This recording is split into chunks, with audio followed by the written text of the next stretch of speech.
The Tainted Glove presents Yumper and Svo at the Show podcast with Tom Yumper Garcia. Oh, what a big man you are! Hey, let me buy you a pack of gum. I'll show you how to chew it. Ooh. And Justin Svo Svoboda. As far back as I can remember, I always wanted to be a gangster. Two guys from Chicago talking movies.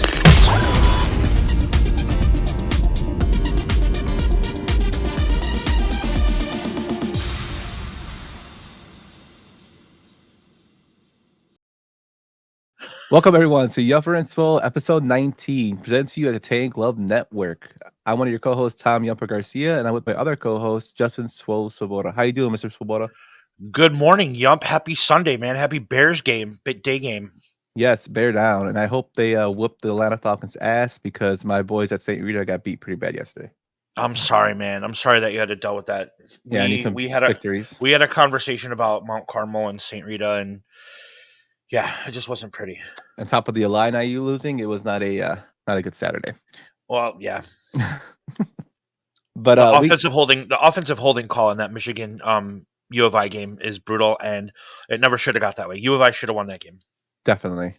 But we have a really big action-packed show. We have a special guest today and a big announcement. So with that, do you want to just get right into it? Let's do it, man. Cool. Let's get into what we're going to do. And we're going to start off with our Twitter question of the week. Now, Swole, since we're doing a review on the Rockies movies, just Rocky through Rocky Balboa, you asked a question out there saying, who is the most badass Rocky villain? You want to go over the answers? Absolutely. So before we get into like some of our comments, we put a poll up on our Twitter account, Yumper and Svo at the show, or Yumper at Yumper and Svo. And we gave 4 of Rocky's opponents. We didn't include Adrian Broner's character in Rocky Balboa. We just did Clubber Lang, Apollo Creed, Ivan Drago, and Tommy Gunn. And the results were pretty, I don't want to say mixed because Clubber Lang and Drago ran away with it. Tommy Gunn received absolutely 0 votes. So people did not love Tommy Gunn. Tommy Gunn's the best.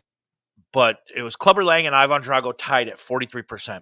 So some of these comments were from a lot of our loyal listeners, like Mailman Jack.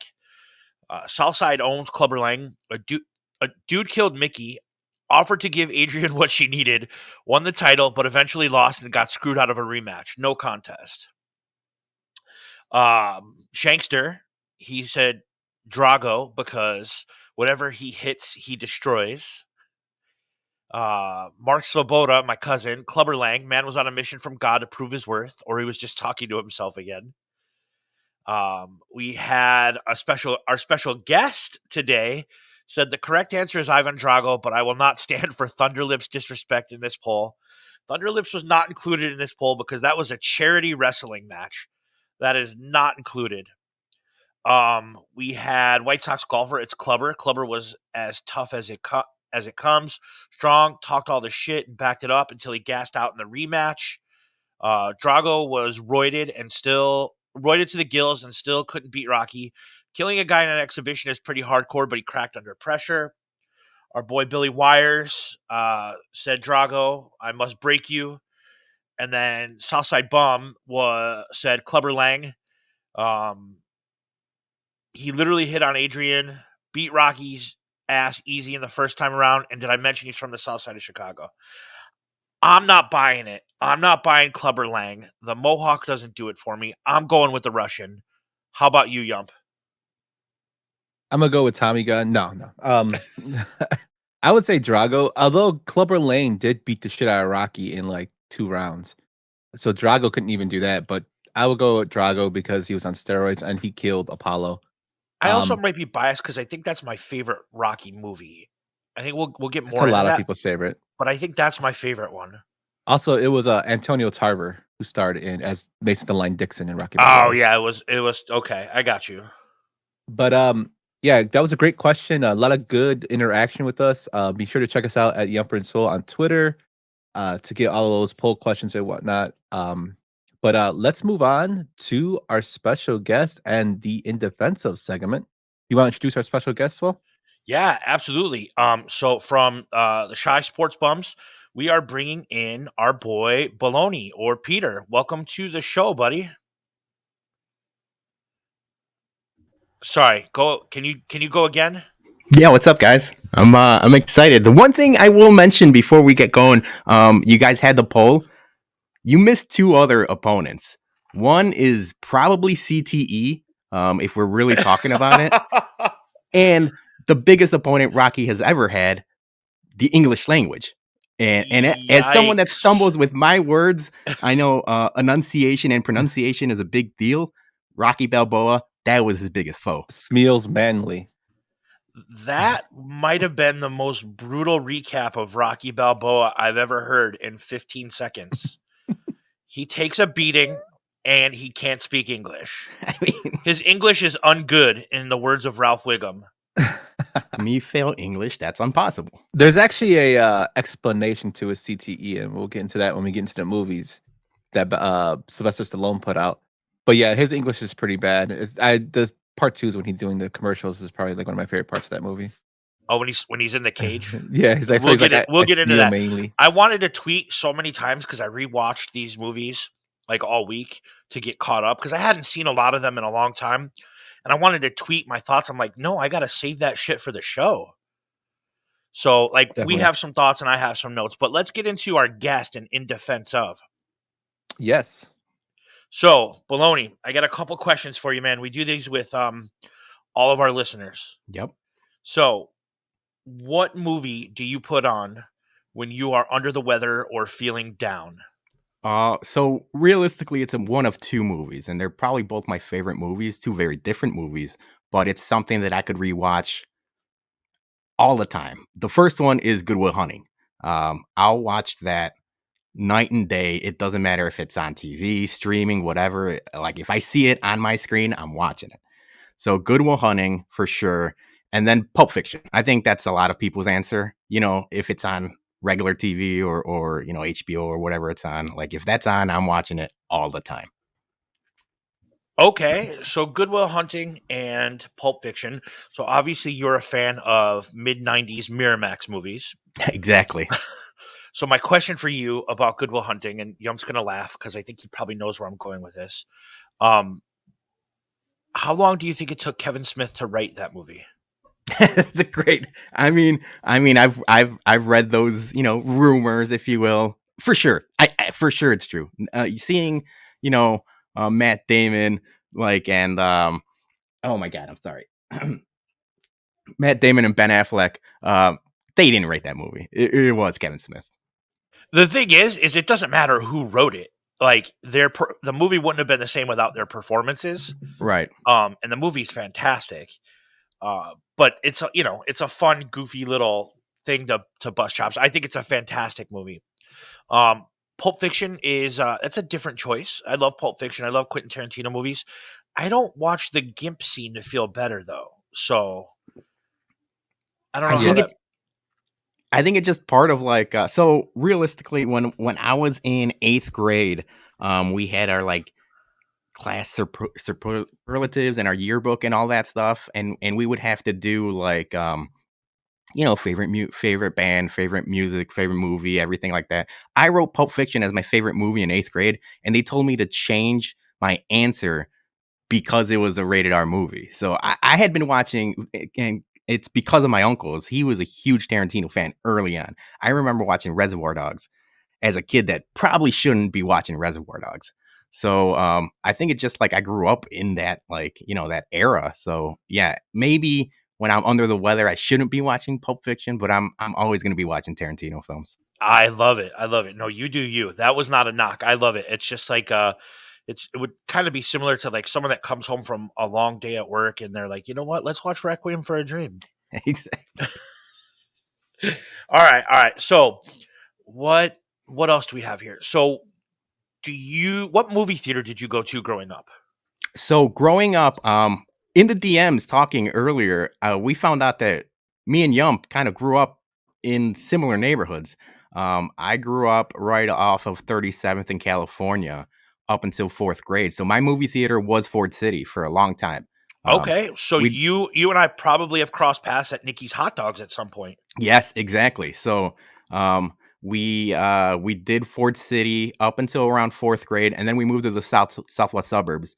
And from then on, it was the Quarry. I've probably seen more movies at the Quarry than any other movie theater, and that's in like Hodgkins Countryside area. Countryside. Yeah. I think I got my first fight with COVID at Quarry, seeing Spider-Man No Way Home.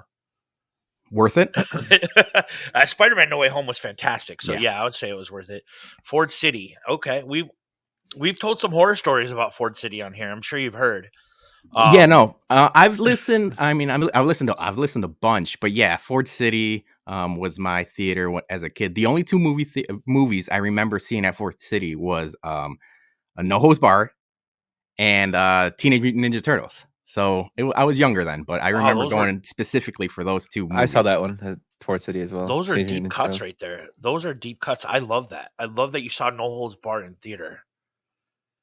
Okay. And then do you remember the first time your parents dropped you off at the movie theater to hang out with your friends unsupervised and you were on your own? It's kind of like a rite of passage, and it's something that we'd love to talk about. So I'd love to hear everybody else's experience. Like I said, I've said this before, mine was Scream, and I don't remember what Yumper said. I'm sorry, Yump. What was yours? Mine actually was American Pie. Oh, wow. Okay. Yeah. So neither of our set of parents gave a shit about what movies we watched. I love it. I have an embarrassing answer, and I'm not sure. I'm going to throw my buddy Chris McNally, shout out Chris, under the bus. I remember his parents dropping us off at Chicago Ridge Mall, and we both saw Titanic together. This was probably, I don't know, 6th, 7th grade. And the reason I remember it is because it was breaking records, you know. It was the titties. It was the titties. Let's not lie. We went to go see Kate Winslet, but we didn't know that movie was goddamn 3 hours long or whatever. So we had basketball practice, and we were a pretty competitive basketball team at the time. We showed up like a half hour late to basketball practice because we didn't know the movie was 3 hours. So we got in trouble for that. So it was worth it in the end because, draw me like one of your French girls. So Titanic, okay. So, I remember. I'm sorry, Go ahead, buddy. So, Pete, I have a quick question about Titanic. So we had this long ongoing debate with Queen Nam and Mr. Hand of the Tank Love Network, who claims who's the worst person. So we all know that, Jenny gave Forrest eventually what they will call AIDS from Forrest Gump. It's hepatitis C in the book. It's in the hepatitis in the book, but they allude to it being AIDS in the movie. And Rose had the door that Jack couldn't get on, apparently. Who do you think is the worst person? Rose or Jenny? It has to be Jenny. It has to be Jenny because Forrest Gump is much more likable than Jack, at least in my eyes. If I'm looking at subjectively, Jenny is a terrible, terrible person, and she took advantage of Forrest Gump. So not just once, like multiple times throughout his whole life. Yes. Yeah. Mr. Hand's not going to be happy. Sorry, Pete. I love Pete, by the way. Shout out Mr. Hand. I love Pete. I don't disagree with you. I don't think and they did this on Mythbusters. He wouldn't have fit on that door. Like he might have fit, but it wouldn't have floated. They could have took turns. Who knows what would have happened? Well, they said they had to put their life preserver underneath the door. But I mean, you're in freezing cold temperatures. Who the hell's going to think about that? Especially in the 1919s. Right. Like they barely even knew like how to like wipe after going to the bathroom. Like I'm not buying it. I'm gonna stick with Jenny as a worse person than Rose from Titanic. I agree. Totally agree on that one. Okay, I just want to make sure Yump and I are on the same page because I don't know if we've ever actually clarified that, Yump. Oh, I believe it's Jenny. Me and Queen Dom get into Pete and he gets upset. I mean, she just like shows up and he's got all this money from investing with Steve Jobs. And she's like, hey, by the way, you have a son. Just get out of here. Who knew and there was no like DNAs at the time. We don't know that was his son. That's true as well. I mean, you're not wrong. Like, show me the tests. Yeah. Go on, Maury. All right. So I love your answers to that. I love that you have vivid memories of No Holds Barred and Teenage Mutant Ninja Turtles and You know, missing basketball practice for 30 minutes to see Titanic. That's fantastic. Now, tell me about Ocean's 13. Why do you love this movie? So you guys asked me about the in defense of, and I wanted to pick a movie that, you know, like it's easy to defend Pulp Fiction or Good Will Hunting. You know, those are subjectively good movies. This one, I'm not so sure is a good movie. I love Ocean's 11 and I love Ocean's 12. Ocean 13, I feel like was big time money grab, big time cash grab. So this in defense of is mostly an in defense of Al Pacino being a cartoon character. If you guys know, he plays Willie Bank, Take It to the Bank, and he is Al Pacino at his most Pacino, if you will. It's crazy. The tan, the hair, the suits, the glasses. I feel like he's playing a character playing Willie Bank. So yeah, I like the movie. I'm a sucker for heist films. So anytime I see, you know, 11, 12, or 13, I'm watching. So this isn't so much a defense of Ocean's 13. It's more of a defense of Al Pacino in Ocean's 13. I'm still defending the movie. I still like the movie. And if you were to ask people, my guess is 13 is the least popular of the 11, 12, 13. I'm not going to get into Ocean's 8. That's a whole different thing. So I would think this is the least favorite out of those three. So I'm defending the movie, but mostly I'm defending Pacino as a cartoon character. Okay. See, I would say that Ocean's 12 is probably the least favorite. Due to it kind of being set off and having like the cameo from Julia Roberts and Bruce Willis and you know, having the French, basically the French thief, you know, outdoing them. The only part that's memorable from that movie to me is when he does the laser dance. Yeah, the egg. with the song in the background. Yeah, and I think Ocean's 13, it wasn't a horrible movie, but at this time, like Pacino basically has become a cartoon character. We kind of saw it coming out in Heat as Rick as when he was a detective in Heat screaming at, you know, Hank Azaria, and then it kind of branched out a little bit more into Donnie Brasco when he plays Lefty, but that actually worked for him. But his dialogue is constantly getting him just screaming and yelling at people. Like, Yeah, so he's always been that way since like the mid '90s. I also think that he can kind of turn it on and off. Because I think his portrayal of Jimmy Hoffa in The Irishman was fantastic. Like I think he was the best part of that movie. He was annoying and he was obnoxious, but that's how he was supposed to be in that movie. So like he can turn it on and off. I think the best portrayal of how obnoxious he is the Dunkachino commercials in Jack and Jill. Yeah, that's a great pull. I love it. I love heist movies. How do you feel about, and this is not relative to Ocean's 13, how do you feel about the Now You See Me movies? I only saw the first one. I thought it was great. I should probably. What is it? There's two more after that, There's only one more after or that. one that more I know after of. Now that. You I See only Me saw the 1 and Now first You one. See Me 2. Okay. Yeah, so I saw Now You See Me. Thought it was good. Obviously, Italian Job is another one around this era and stuff like that. I'm a big Entrapment guy with Yes. Catherine Zeta-Jones and Sean Connery, and I'm also a fan of what was it with Ed Norton? The Score with De The Niro Score. and Ed Norton.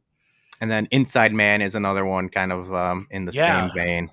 So I'm with you when it comes to heist movies, and that's what I felt like worked about the original Ant-Man movie. It felt like a heist movie as opposed to like an MCU movie. So I really I'm with you on when it comes to enjoying those types of movies.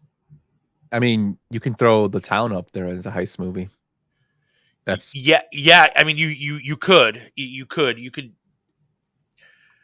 The Town is different to me, and different in a good way. Like that movie is just, it's kind of badass. Ben Affleck is kind of dope as shit in that movie. Like the Boston accents, the Fenway Park, the masks. I love that movie. I think we should probably talk about that movie more in depth at some point in one of these episodes. definitely, I agree with that one. And then I'll bring up one more that might not be a heist movie, but it is one of the infamous, like, how do they pull it off? And that's The Prestige. You know, that ending in The Prestige when they kind of show everything of how they pulled it off. that was classic. I love That that is movie. my favorite Christopher Nolan movie that does Yeah. not have Batman in it. So that I love The Well, Prestige. it technically does. Well, shut up, Yump. It has two of them. That's a great point. So that's why he likes it, because it has two Batman. It has two Batmans, yes. But so like Maloney, I don't like. I think this is a good argument for Ocean's 13. I think that I just think that in terms of being movies that get like kind of crapped on in that series, I would think 12 will be more. So I don't think 13 is actually a bad movie. I do like the fact they brought the original cast back. I love the aspect of George Clooney, and like we said before on one of our previous episodes, he basically came out and said that there's going to be no more Oceans because Bernie Mac passed away, Right. and now Sal passed away as well. So he says when Bernie Mac passed, he said that he can't do a movie without the whole cast there, which I thought was really really nice for him to say, because most of the stuff is usually a cash grab. Well, and that's going to bring us into our next segment. And Bologna, we'd love for you to stick on with us if you want to hang out with us. Is that cool? 100%. Yeah, for sure. Because I want to talk about cash grabs. Can we go to the next slide? Yep, we're gonna be talking about what we were watching. So let's give it what you're watching. So I'm going to talk immediately about Cash Grab, Ticket to Paradise with George Clooney and Julia Roberts. It was date night with the wife, and we wanted to see it. I have no problems admitting that I am a sucker for romantic comedy. I love them. The Wedding Singer, 27 Dresses. I love romantic comedies. This was a pure cash grab. This was Clooney and Roberts wanting to work together and film in Australia and, see some exotic locations. It was filmed during COVID, so they were literally stuck in Australia on these beautiful beaches. And it is a pretty cliche romantic comedy. Was it fun? Yeah, it was cool. Like it didn't like I would rather do that than, manual labor in the yard, but it wasn't anything spectacular. So that was the first movie that I watched. Yup. How about you? What else have you watched this week? So the first movie I watched is a American classic, a Hall of Fame movie, and that is Roadhouse with Patrick Swayze. Usually when I'm doing work or busy at work or doing stuff for a show or the glove, I'm always, I throw something on the background and, throwing on Roadhouse and just looking at the scenes from side to side, especially when Sam, I can't think of his name right off the top of my head, but Garrett comes. Sam Elliott. Sam Elliott, thank you. Comes and Mijo. It cracks me up because I used to have a coworker who used to call me that, Mijo. But that whole it's a horribly good movie with a lot of action, and Patrick Swayze rips a guy's fucking throat out. So how can you go wrong there? I think the problem that I have with you saying that you will put on Roadhouse while you're doing work, around the house or for the show or for TG, is that when Roadhouse comes on, I can't focus on anything else. Like, I want to watch Roadhouse. I want to watch Dalton do his thing. I want to see him do Tai Chi in the barnyard. Like, I want to see him do that sweet jump out that window and off the car when he's going to fight that dude at the end of the movie. I love Roadhouse. This movie is not a guilty pleasure. To this day, my old man will text me "pain don't hurt" just randomly for no reason. So that's the only beef I have with you watching Roadhouse, is I don't believe that you actually do any work while Roadhouse is on. Well, I gotta make it look good, so when I watch the movie, like I'm doing something. I gotcha. What about you, Baloney? What have you watched this week? You guys have the graphic up there. It is Wakanda Forever. My wife and I went to watch it. And I thought it was about as good as they could have done, as good as Ryan Coogler could have done, given the circumstances. I thought it was really well done. I'm an instant Tenoch Huerta fan. I thought everything they did with Namor was, representation matters, and seeing, the Latin community get a hero goes a long way, because we saw what happened with Black Panther. We see the Halloween costumes. We see all that stuff. And I think it's really important. So I'm pumped. I thought it was a really, really well done. I'm not going to say it's, the best Marvel movie, but it was the best Marvel movie given the circumstances, and probably the best Phase 4 movie, if we're counting Spider-Man. It's between Spider-Man and Wakanda Forever. So I agree completely with everything that you just said. I think that Namor was the, and if you're not watching him, quote, villain, unquote, because he wasn't really the villain. He was just a man that wanted, and I don't want to spoil anything for people that haven't seen it. He wasn't really the bad guy. He just wanted to protect his people and protect his land. And he wasn't trying to do anything, you know, nefarious, if you will. Like he was cool, man. I liked him. I liked the tributes. The first 15 minutes and the last 15 minutes are very emotional. There was some subtext to the movie that I think maybe not everybody agrees with.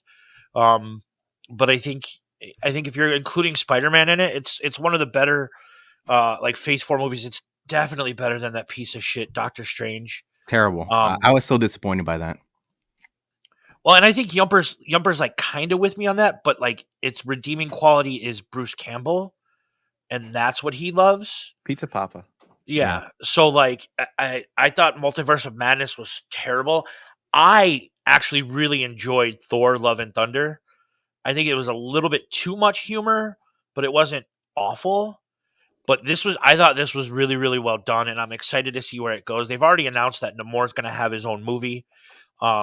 So I'm glad that they did this. I enjoyed it very much. And I should mention, no spoilers, like you said, but Angela Bassett has two of the most powerful scenes I think I have seen in Marvel movies, acting wise. Her scene in the, what would you call it, like the throne room, and then again, like in the UN Council or whatever. Two really, really, I didn't know she had that range, and maybe I haven't seen enough Angela Bassett movies, but she really pulled out all the stops. I thought it was a really, really well acted scenes. Yeah, so a couple movies to start with if you want to see how well her acting chops are. And Yump, chime in here with me if you got anything. But one, you have to see her portrayal as Tina Turner and What's Love Got to Do with It. She's absolutely fantastic, and underrated music biopic. And if you want to talk about a woman pissed off about how men treat her, watch Waiting to Exhale, because it's an absolute fantastic movie, and I really, really like both of them. But she can act. We could probably do a whole nother episode on that. But I want to get Yump to talk about the last movie he's been watching. Yeah, so you guys saw some newer movies. I went and like I said, I watched Roadhouse, and then I went to an old reliable, a movie that I loved watching as a kid and still do today, and that is the original Kickboxer with JCVD. Very cheesy, totally 80s. One of my favorite scenes is when he does the dance in the bar while he's drunk to some horrible 80s style music. But it's a total just action movie, and it's like one of my favorites. So that's what I was watching. So while we were getting ready for today, we did some audio testing last night, and we talked about Jean-Claude Van Damme and how we are a sucker for his movies. This is probably 2 or 3 on the list. No one's going to agree with my number 2, and I know that no one's going to agree with my number 2, but this is a great movie. So I get it, man. I totally get Kickboxer. I love Bloodsport more than Kickboxer, but yeah, this is number 3 on my list of Jean-Claude Van Damme movies. Wait, so what's your number 2? It's Street Fighter. That hand up. I love that movie. And that maybe could have been my in defense of. And I think maybe because I was a kid and I grew up with those video games, I know that's a bad movie, but I love that Street Fighter movie. So I think Street Fighter is the perfect example of what I had envisioned for the in defense of segment. Like Street Fighter and Anaconda are 2 movies that I will defend to the grave, and I don't know why. One is probably just Jennifer Lopez in the Amazon jungle. But Street Fighter is the video game characters I grew up with and popping quarters in at the 7-Eleven on Irving Park and Bartlett Road. And yeah, I can't help it. In Anaconda, you can't look past John Voight's performance as Cerrone, dude. He's the best part of that movie. I'm going to start calling you Baby Bird. Yeah, Baby Bird. I think it's funny both of you guys love Street Fighter so much because we're all around a similar age, and like my favorite video game movie was Mortal Kombat, and I saw that in theaters. I saw Street Fighter in theaters too, but Mortal Kombat like is my favorite over the two. Oh, I love the Mortal Kombat movies. Even Annihilation. It was terrible, I but saw I that in loved them. theater. Jesus. But I don't know what it is about Street Fighter, why I love it so much. My guess is it's going to be Raul Julia's like portrayal of Bison and how over the top it was, and knowing that it was his final movie and he did it for his kids. Like that's why I love Street I Fighter. think the Also, part Blanca. How terrible was Yeah. Blanca in that movie? well, the part that makes me laugh is that I love JCVD, but he's from Belgium, and like you have him play Guile, who's supposed to be an American soldier. Yeah. And the with part his accent. Yep. Yeah, and the part that cracks you up every time when I watch it, my brother too, when we watch it, is when he's like, "I'm gonna show Bison." He does that part makes me laugh. But I mean, it's an entertaining movie. It's not like an Oscar-winning movie, of course, but it's entertaining. I'll give it that. It might have won some golden raspberries, but not I'm an Oscar. pretty sure it did. Yeah. I think but you guys mentioned it. I mean, Kickboxer and Bloodsport, that's probably most people's 1 and 2, right? Yeah, and I think there's some weirdos out there that would be like Double Impact or I like Double Impact. I mean, I like Double Impact too. It's not a bad movie. It's probably a bad movie, but it's a fun, entertaining movie. I think we talked about this last night. I love Time Cop. Like if we're talking about JCVD movies, like he's got like a good catalog to choose from when it comes to like early 80s or late 80s, early 90s movies. And like I was telling Soul yesterday when we were doing this, so like spoiler alert, we're probably gonna do a JCVD episode sometime in the future next year. But just like going through his movies, not just he does have range as an actor. Like if you haven't seen JCVD, the movie JCVD, I highly recommend you to see it. It's actually really, really good. Like my wife, who knows I'm into action movies, she actually watched it. She's like, "Wow, I didn't know he can act." Like you would assume like it's actually a very, very good movie, and it's like a lot of personal stuff that he's gone through that is portrayed in that movie, and like even I think Ebert even gave it like 2.5 to 3 stars for that movie. Yeah, I just think the hard part for Van Damme is he already has such a reputation of being a jerk on set that I think that's why his career never had any more longevities after like the late 80s, early 90s. That and his addiction problem. Yeah, cocaine's a hell of a drug. Yeah, realistically, I don't remember him in anything post like the Friends cameo. I don't know if you guys watch Friends, but he had that one episode where he plays himself. After that, I don't think I remember any of his movies. He was in the Expendables too. Oh, that's true. Yeah, the Expendables. Everybody was in there. His name was Jean Claude, which is kind of funny. Milan. I love it. I love it. Well, that's what we've been watching this week. I think now it's time for what Yumper would call the meat and potatoes of our show. Yes. So we put out a poll for last episode to see what you guys wanted to watch and what we wanted us to discuss. And Rocky kind of ran away with it, the original Rocky series. So we're going to go through Rocky to Rocky Balboa. We're going to hold off on the Creed series because that's not part of the original core. But we're going to do a deep dive with our guests and we're going to go into the Rocky series. So you guys are ready to get into it? Yeah, let's go, Yump. Let's do it, man. I'm excited. I rewatched all these movies all week. All right, let's go into our first one. Now, who discovered America? An Italian, right? What would be better than to get it on with one of his descendants? He's a southpaw. I don't want you messing around with southpaws. Now, they do everything backwards. Southpaw nothing. I'll drop him in 3. Apollo Creed meets the Italian Stallion. Sounds like a damn monster movie. 1976 Rocky, directed by John G. Avildsen, who also directed the Karate Kid series and Saturday Night Fever. Never heard of him. Written by Sylvester Stallone, starring Sylvester Stallone, Talia Shire, Burt Young, Burgess Meredith, and Carl Weathers. This movie had a budget of $960K and made a box office of $225 million, which is equivalent to $1 billion in 2022. That's ridiculous. So, Swell, tell me about Rocky. I mean, what can you say about Rocky that hasn't already been said a ton of times? It's the classic underdog story. He is from the streets of Philadelphia. He's a brawler. He's not really a classically trained boxer. He wasn't expected to go in and win this fight, and he didn't win this fight technically. But the movie is so well done, you can't help but root for him. He meets the love of his life, and he knows that she's the love of his life. So he visits her in her pet store. Every time he's done with the gym or he's on his way home, it's just such a good, fantastic movie. What kind of awards did this movie win? Yump. So this movie actually won 3 Oscars: Best Picture, Best Director, and Best Film Editing, and it was nominated for 5 others actually.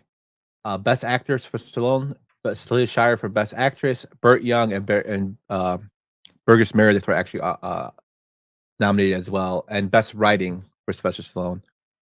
So it's a 3-time. It's the first sports movie ever to win Best Picture. And it deserves every accolade it gets. It's the perfect sports movie.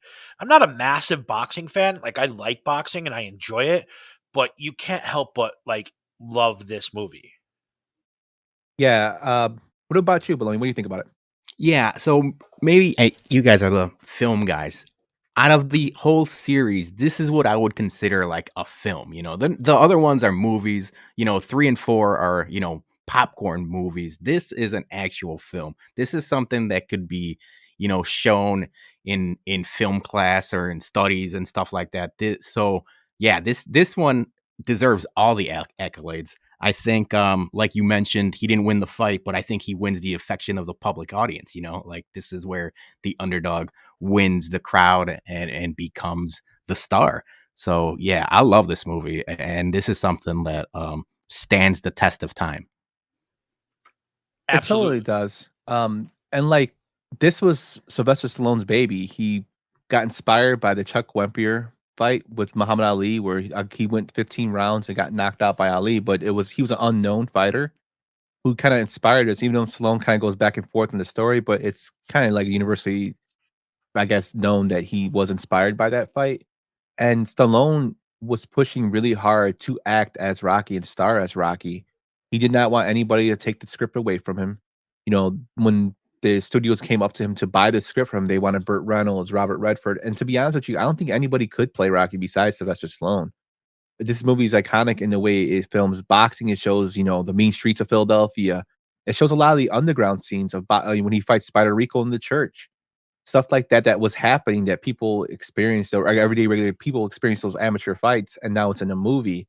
It's a good portrayal. And then to go along with all that, you have the score of "Gonna Fly Now" by Bill Conti and the running scene, and that is just become iconic itself. The Rocky Steps, iconic.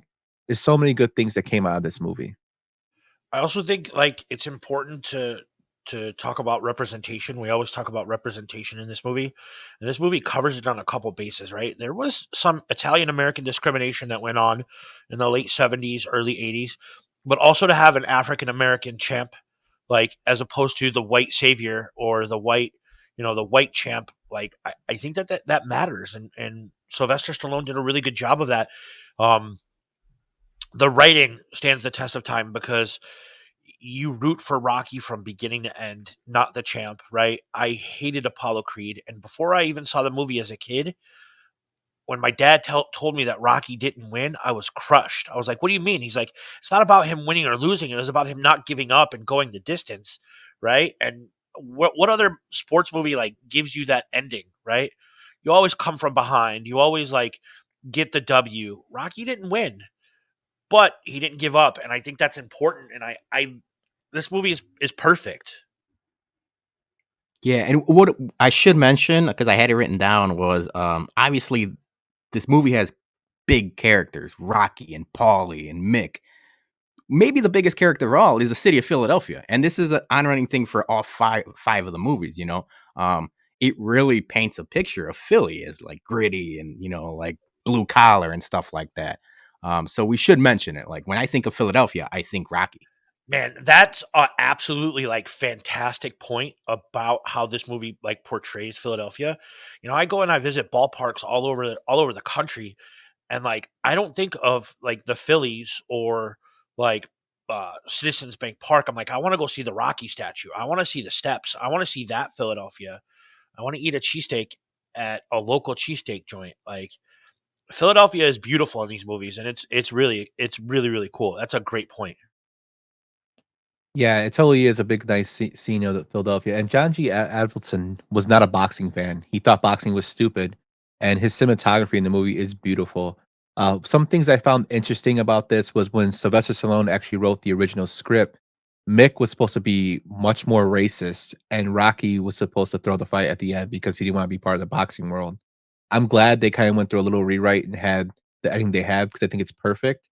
On top of that, I think it's pretty crazy that you have like a huge actress in Talia Shire who just took the role for $7,600 just to get out of the shadow of her brother, Francis Ford Coppola's The Godfather. And then you have Burgess Meredith, who only got the role because he actually auditioned, and every other person they asked to do the role thought it was beneath them to audition for Sylvester Stallone. That's crazy that Burgess Meredith, who is, I know him from The Penguin as in Well, Batman. Yeah. I think that's a great point. Like, Burgess Meredith is very very versatile, right? Like, you know him as the bad guy in The Penguin. You know him as the old man in the Grumpy Old Men series. You know him as Mick. Like, the dude can flat out act, and he probably didn't have to do this movie. He probably didn't need to do this movie, and he auditioned for Stallone. And that's what happens when you actually believe in a project, right? People will go read for it, or they'll go audition for it when you believe in a project. Like, Burgess Meredith's roles in as the old man in Grumpy Old Men are some of my favorite roles, like, in any movie ever. But as Mick, he's just absolutely fantastic. Yeah, I would go on to say like Burgess Meredith is the best actor in this movie. Like Stallone is Rocky, Rocky Stallone. It goes one and the other, and he did a great job in it. Don't get me wrong, but Burgess Meredith is an actor. So, yeah, and he's awesome. I love Mick. Yeah, totally. And another person that just steals the show is Carl Weathers, and the only reason he got the role was because he was doing a sparring match with Stallone and Adelson, and he was hitting Stallone a little hard, and Stallone's like, "Hey, man, this is a practice, a choreography." And he looked at the director and said, "Well, it'd be easier if I was fighting the real actor instead of these, prop people." And John G. Avildsen laughed and said, "That is the star of the movie." And without missing a beat, Carl Weathers was like, "He'll get better." And he was offered the role literally right there and then, which just shows like his cockiness. And he's a perfect Apollo Creed. And Apollo is based off Muhammad Ali, but just a perfect Apollo Creed for the movie. It's so crazy how this movie was like a low budget movie that just made tons of money. I'm sorry to interrupt. No. Yeah, you mentioned it, right? Like the translation to today's time with inflation or whatever, it's more than $1 billion or something like that. Yep, it made $1 billion, equivalent to $1 billion. It's still 220 million back then in '76. That'd be a Crazy. top 10 movie of all time. I Wouldn't mean, it? yeah, this series in general. I mean, Sylvester Stallone's in the Boxing Hall of Fame because of this movie. Like, it got people into the big fight thing. I mean, again. yeah, absolutely. Like, it also spawned 1 billion copycats of boxing movies, or like just infatuation with boxing. It blew it up. Like, boxing was big, but not like this. Yeah. But let's get into our next one, guys. Last time we should have won, but this time you're gonna be scary, kid. You're gonna be a greasy, fast Italian monster. You're gonna eat lightning. You're gonna crap thunder. We'll have to put you in a cage, kid.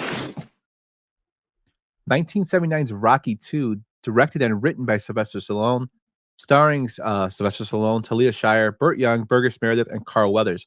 This movie had a higher budget of $7 million and made $202 million at the box office. Baloney, tell me about Rocky II.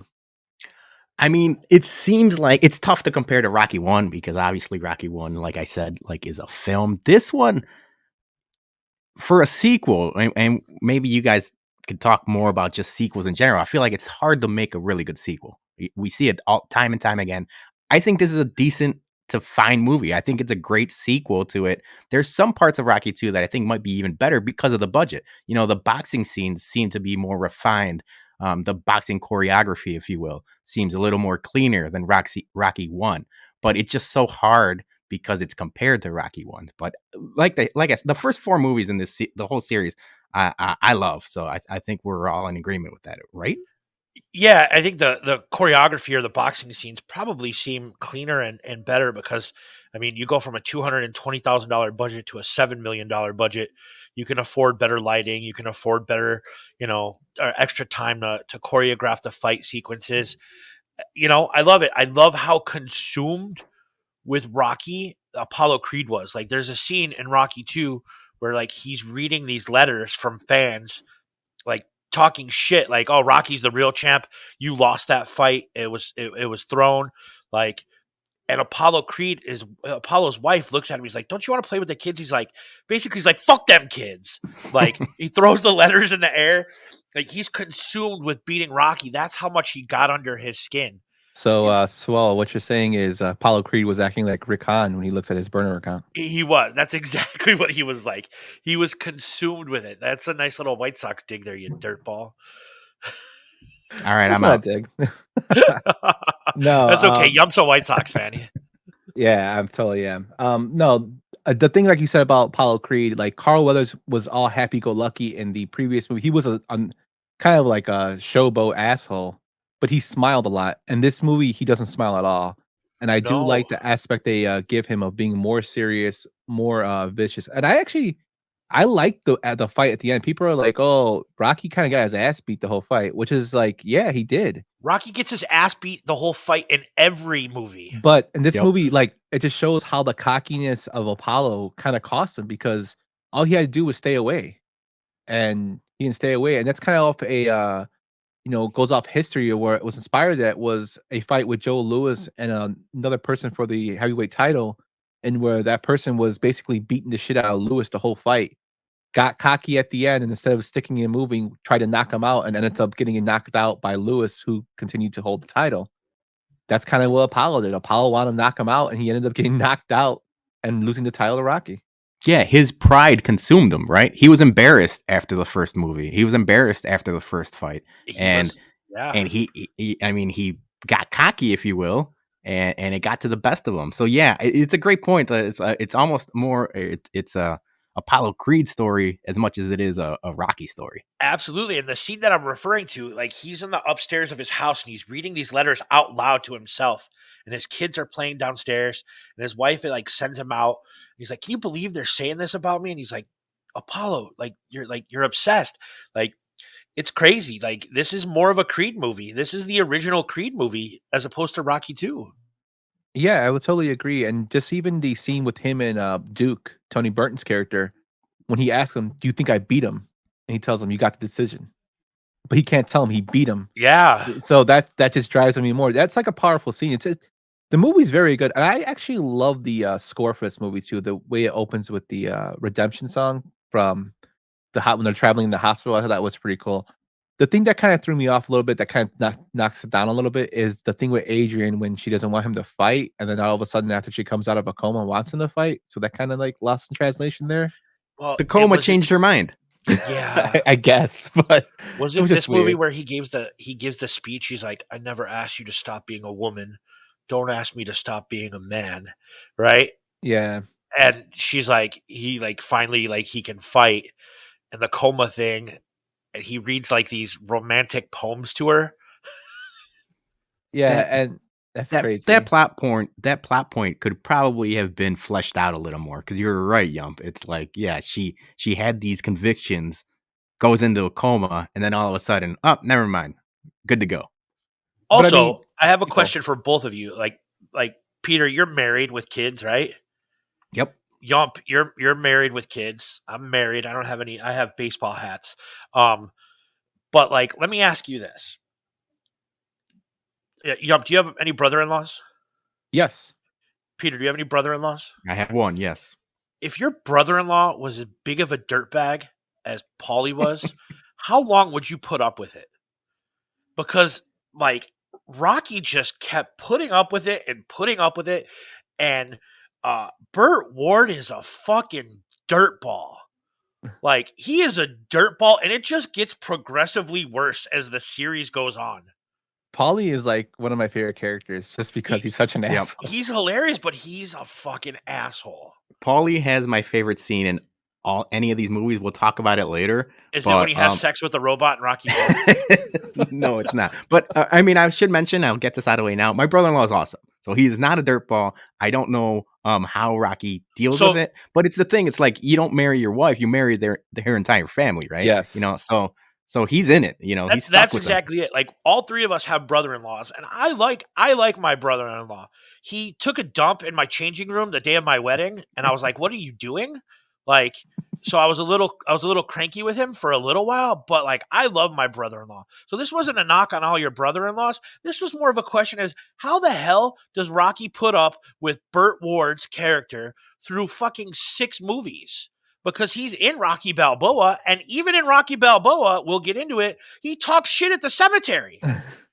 Yeah. But if you look at Paulie's character arc, it starts to get better as we go on. And eventually, like, he has a lot of good qualities that come out later. But I totally agree with you. Yeah, same thing, Bologna. Like, my brother-in-law is awesome. Like, I got real lucky when I married into Jen's family. Your brother-in-law is awesome. I've dealt with him for a specific issue, and he is awesome. Yeah, so they're that's crazy. But Burt Young is just a great actor, so that's why he got nominated for an Oscar for the first one. But let's get into our next one, gentlemen. No, I don't hate Balboa, but I pity the fool, and I will destroy any man who tries to take what I got. What's your prediction for the fight then? Prediction? Yes, prediction. Pain. Rocky 3 was made in 1982, again directed and written by Sylvester Stallone, starring him, Talia Shire, Burt Young, Burgess Meredith, Mr. T, and Carl Weathers. This movie had a higher budget of $17 million and a box office of $270 million. I will start off saying this is probably one of my favorite Rockies just for the fact that Mr. T's in there. And watching the A-Team as a kid and seeing him in there always cracked me up. It's also one of the saddest ones with the passing of Mickey. So that's always a tearjerker when he passes away. And Spoiler alert, Yump. Yeah. I mean, the movie's 40 years old, so if you haven't seen it, I'm sorry. But just that part was so emotional for the cast that the crying is actually real by Sylvester Stallone when he's crying over the character when he passes, which I thought was pretty crazy. What do you think about it, Swole? I really liked Rocky 3. I don't think there's any movie in these series that I didn't like genuinely like. I loved the charity wrestling match with Hulk Hogan. It was corny. It was cheesy. Clubber Lang is badass. Like, I can't deny how awesome he is in this movie and how like legitimately like fearful I was as a kid about Rocky fighting this guy. It doesn't quite have the feel like Peter talked about. Like, it doesn't quite have the feel of Rocky 1 and Rocky 2 where it's as gritty and as dirty as those two movies. But it's still a really, really great movie. It's not my favorite in the series, but there's absolutely nothing wrong with this movie. Peter, how do you feel about Rocky 3?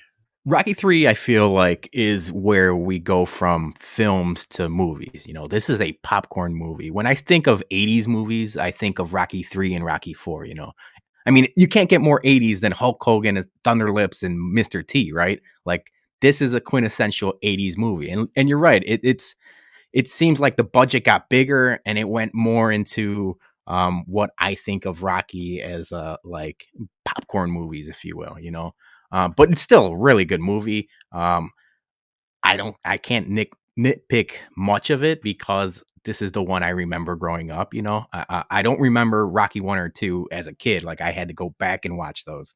This is the first one, Rocky 3 and 4, where like I remember like wanting to see these movies.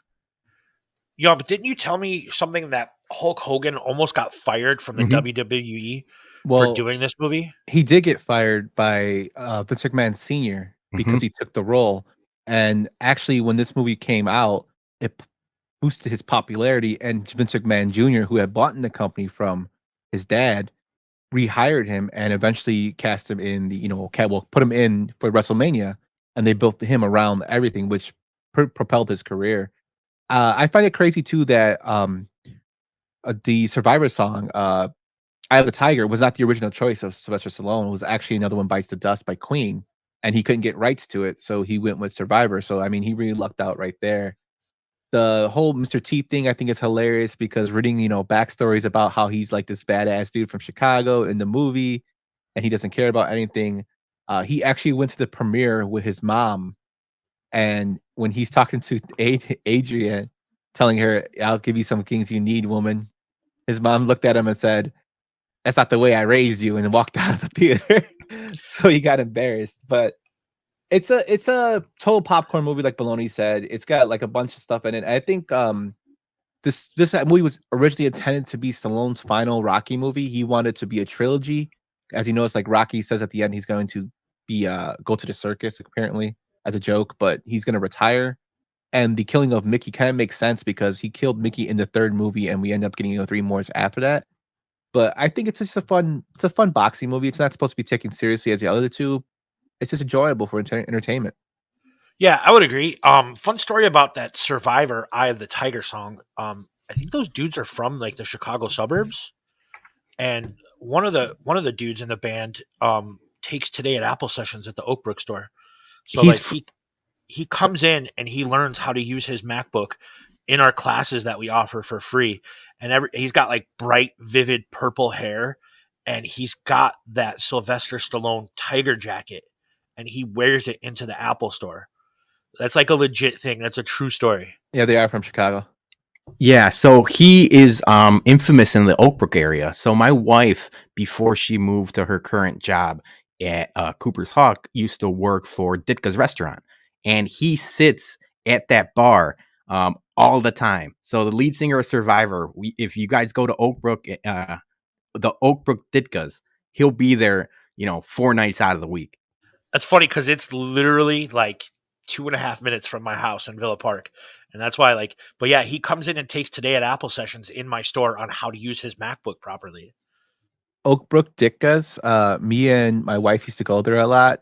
For one, they have awesome tomahawk steaks and awesome pot roast. Pot roast nachos. Yeah, the pot roast nachos.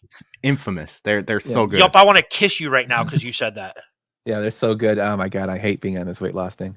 But yeah, let's get into our next one, fellas. What I was trying to say is that if I can change, Я думаю, что каждый тоже изменился and сегодня. you can change, Вы можете измениться. everybody can change. Каждый может измениться. 1985's Rocky IV, again written and directed by Sylvester Stallone, starring him, Talia Shire, Burt Young, Burgess Meredith, Dolph Lundgren, Bridget Nielsen, and Carl Weathers. This movie had a higher budget of $28 million and made $300 million at the box office. Baloney, tell me about Rocky IV. This is, it is the quintessential popcorn flick. When you think of 80s movies, this is what I think of. They play into the whole Cold War aspect of what, the United States was going through. And yeah, man, you think Dolph Lundgren, you think Bridget Nielsen. I should mention she is a scary lady. But I thought, like, growing up, I remember, like, man, she's intimidating lady. But yeah, man, I love this movie, top to bottom. I guess it would probably be considered like it's tough to consider Rocky IV like a cult classic, but I think it's a lot of people's favorites, at least in my age. Yeah, totally agree. I think it's probably it's got that cult classic, nostalgia to it for a movie that made so much money back then. Again, hit the nail on the head with the playing on the Cold War, something we still do today, which is crazy. But just the fact that Dolph Lundgren's character is, so menacing and he kills Apollo Creed, it's ridiculous. It's kind of like out there, like, well, Rocky's just apparently killing all of his fucking favorite characters. Mickey, the last one, Apollo, this one.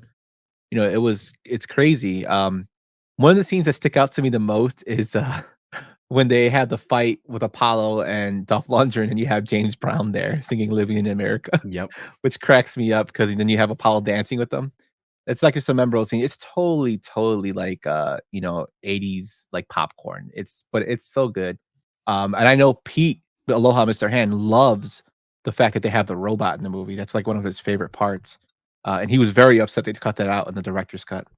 What do you think about it, Swell? So I'm gonna go on a little rant here, right? Because you guys touched on all my favorite things here. I have a lovely niece, Allison, who is a Florida State graduate, and she went to Florida State. And my niece is obsessed with Russia and Russian culture. And when she told us that she was going to study Russian at Florida State and go to Russia, I immediately thought of two things, right? One, I thought of Bert Kreischer and his story about the machine and the Russian mafia, which, by the way, my birthday is next week, and I'm very excited. My wife got me tickets to go see Bert Kreischer at the Rosemont Theater. And two, I thought about Rocky IV, right? USA versus Russia. And she asked me, why don't you want me to do it? I'm like, because I hate Russians. And she's like, why do you hate Russians? And I'm like, have you ever seen Rocky IV? My entire family looked at me like I was a fucking idiot because one, I am a fucking idiot. And two, like you based your opinions about Russians on Rocky IV. I don't really hate Russians, but this movie plays on all those stereotypes, right? Rocky IV is my favorite in the series. James Brown living in America, like I have notes on this dance that I took while I was watching Rocky IV. I love Apollo Creed coming down like the stage, like lowering himself into the ring, like pointing to people with his boxing gloves on. You can see me on the YouTube channel. I'm doing the dance. Like the dance is perfect. It's obnoxious. He gets in the ring and he's like, "Put your gloves out, baby." And Dolph Lundgren hits his gloves, or he hits Dolph Lundgren's gloves, and they're stones and they don't move. And this fight is crazy. And you have the cornerman and Rocky like throw the damn towel, and he doesn't throw the towel, and we know that Apollo dies. And then Rocky goes to Russia to fucking train with these like KGB guys following him everywhere while he trains. Right? Hearts on Fire is playing in the background. Fantastic 80s score. Rocky 4 is a cult classic because it's terrible. It's a terrible movie that's fantastic to watch. It's just like Magnificent Stan says with Gladiator with Cuba Gooding Jr. and James Marshall. Like, I love this movie because of how awful it is and how fucking awesome it is. Every 80s like cliche that you could think of, the training montage, the 80s movies with keyboards and synthesizers. It's fantastic. I need a breath. Yeah, so you mentioned the training montage, and I teased it in the beginning. It's got my favorite scene in all four or all five of the Rocky movies, or even Balboa too. If you YouTube it, it's Paulie complaining. You YouTube What a Depressing Vacation, and he's complaining about not being able to watch the Rose Bowl, and he's like, this better have my comics, and he's complaining about the cold in Russia. But at the very end of that scene, he slips and falls into the snow, and he makes a noise that I don't think humans make. It's so funny. He sounds like, yes, he sounds like a seal or something like that. So he falls into the snow, and it's just like, ah, and he repeats it twice. I laugh every time. Me and my cousin Johnny, who is on our podcast, the Bumcast, he once fell similar way in the snow. We used to live together, and he fell down and slipped on a sidewalk. And we always we laugh about it to this day. Is like, you fell like Paulie did. It's my favorite thing. It's stupid, but every time I see it, it just makes me laugh. I can't help but love this movie. Like in the fight when he makes Drago bleed, he's like, he's not a machine. He does bleed, right? The whole thing is just fun and goofy and a boxing movie, and it's not meant to be taken seriously. I even love the poster that they used with Rocky draped in the American flag. Like it's my favorite movie in the series. Yeah, and this is how I found out what steroids are. You know, like as a sports fan and stuff like that, this is what I'm like, whoa, what is happening here? They're injecting them with stuff. And that's how I found out steroids is a thing. So I was like, oh yeah, all of my athletes should be doing this. I also love the clear difference between the way, and this happens in every single Rocky movie, right?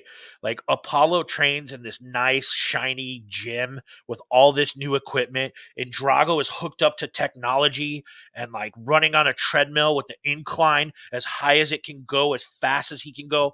And Rocky is fucking chopping wood in like the Russian forest, like lifting the cart with Paulie Adrian on it, and like the clear difference in how they train, like it's fantastic. He climbs to the top of a fucking mountain in Russia in the Hearts on Fire sequence. Totally good call out there, Swole. And I think it's funny because when Rocky tried to train in luxury in Rocky 3, he got his ass beat in the first fight. Yeah, Which is kind like Mick was like, "Let's go, let's get out of here." Like it's so cool. Like, yeah, Yeah, But, he was Philly blue collar even in Russia. and that was that's what Sloan was another trying to great put through. point. Sorry, Yump, go ahead, buddy. No, go ahead. No, that's That's another great point, right? Like he's a Philadelphian through and through. You take him out and he's going to make it into Philadelphia. He's going to train by doing tasks and the stuff that he would do. He's not going to train in a fancy air-conditioned gym. Like, yeah, he's a Philadelphian. It's fantastic. I really like the soundtrack for this movie as well. No Easy Way Out. My buddy and me used to laugh about it all the time when he drives in the car. Hearts on Fire, the whole training montage. Gonna Fly Now is not even played in this movie at all, and it's still considered one of the best Rocky soundtracks, which I think is crazy. I do like the fact that Dolph Lundgren's in, and Dolph Lundgren, for people who don't know, the dude is a genius. He has a degree in chemical engineering from Sweden, and he's a badass dude. I think it's like a 4th-degree black belt in Taekwondo. He's fucking He-Man, all right? That's all you had to say. Yes. Like, you didn't need to talk about anything else. Just say, yeah, he's He-Man. But totally, I like this movie as well. I do find the robot part hilarious. But if you haven't seen the Rocky versus Drago recut, I highly recommend you guys watch it because there's added scenes in there. And if you guys don't like the robot part, that's actually cut out, and they put a little bit more emphasis on certain things, which I thought was pretty cool. That's the part I don't like. The robot sex should have stayed in. But are you guys ready to move on to the next one? Let's do it. Oh, just get out of here before I break the plate. Tommy, come on, man. What? Break your hand on the bummer. What are you worth then, huh? Paul, are you okay? You should have left them on the street where you found them. Get off me, man. Right out here, huh? Now, Merlin. Merlin, get him out of here. Get him out of here. Move on. Get him out of here. Get him out of here, Merlin. Tommy. Get off me. You knocked him down. Why don't you try knocking me down now? No. In the ring. In the ring. Tommy Gunn only fights in the ring. Get out of here. My ring's outside. Yeah. Let's do it. Rocky V, made in 1990, returning to direct was John G. Avildsen, written by Sylvester Stallone, starring Sylvester Stallone, Talia Shire, Burt Young, Burgess Meredith returning, Tommy Morrison, Richard Gant, and Sage Stallone. This movie had a budget of $42 million and a box office of $120 million. I'll just start this off saying that I know Rocky V gets shit on a lot, but I do know there was a lot of things that Sylvester Stallone was trying to add in here. Even though he doesn't like this movie, I think that Richard Gant, who plays George Washington Duke, does a great job of imitating the boxing promoter. I can't think of his name off the top of my head now. Don King. Thank you very much.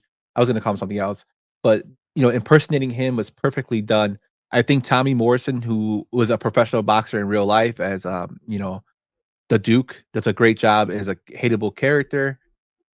I think the issues with this movie is Rocky. Like, if you look at Rocky's trajectory as a character, like for some reason, as the movies go on, he gets smarter in terms of understanding things. Like 3 and 4, he seems like a smarter person. And then in this movie, he reverts back to the old Rocky. So I think they were trying to capture a lot of the magic of the original one to cap off the series. And that's what kind of killed it. What do you think, Swell? So I'm going to be in complete agreement with you on a couple things here, Yump. One, I think this movie gets shit on for no reason. Like, it's not great, but I really, really like it. There are some scenes that are very, very memorable. Who did you say played Duke? Richard Gant.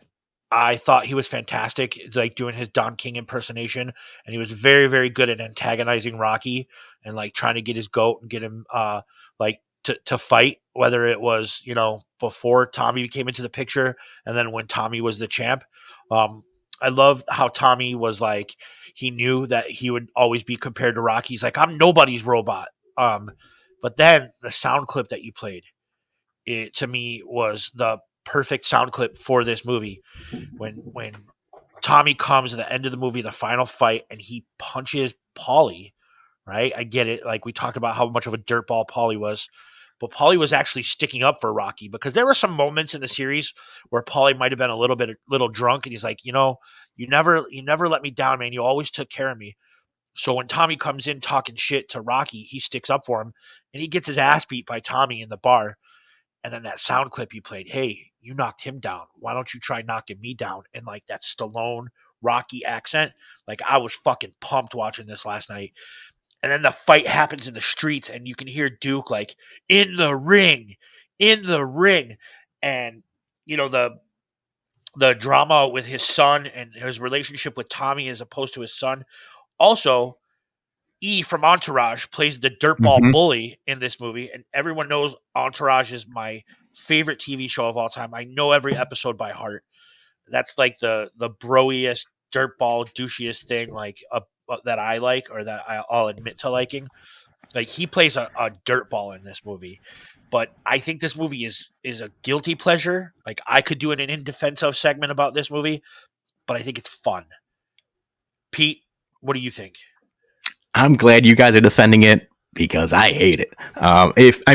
Yump, you mentioned it. Like, if Stallone doesn't even like this movie, what makes me like this movie? I don't like it. I think you mentioned, like, the first 4 movies build Rocky into this specific character, and they just all break it down in this one. He's a failure as a restaurant owner. He's a failure as a father. Like, they kind of dumb him down, if you will. I just, there's not many redeeming qualities about this movie. I'm glad you guys can pinpoint like specific actors and specific scenes, because I can't. As a whole, and I'll be honest, like, I probably haven't watched this movie in 20 years. So it's been a while for Rocky 5, and on purpose. But let's be fair. Let's be fair here. He's not a failure.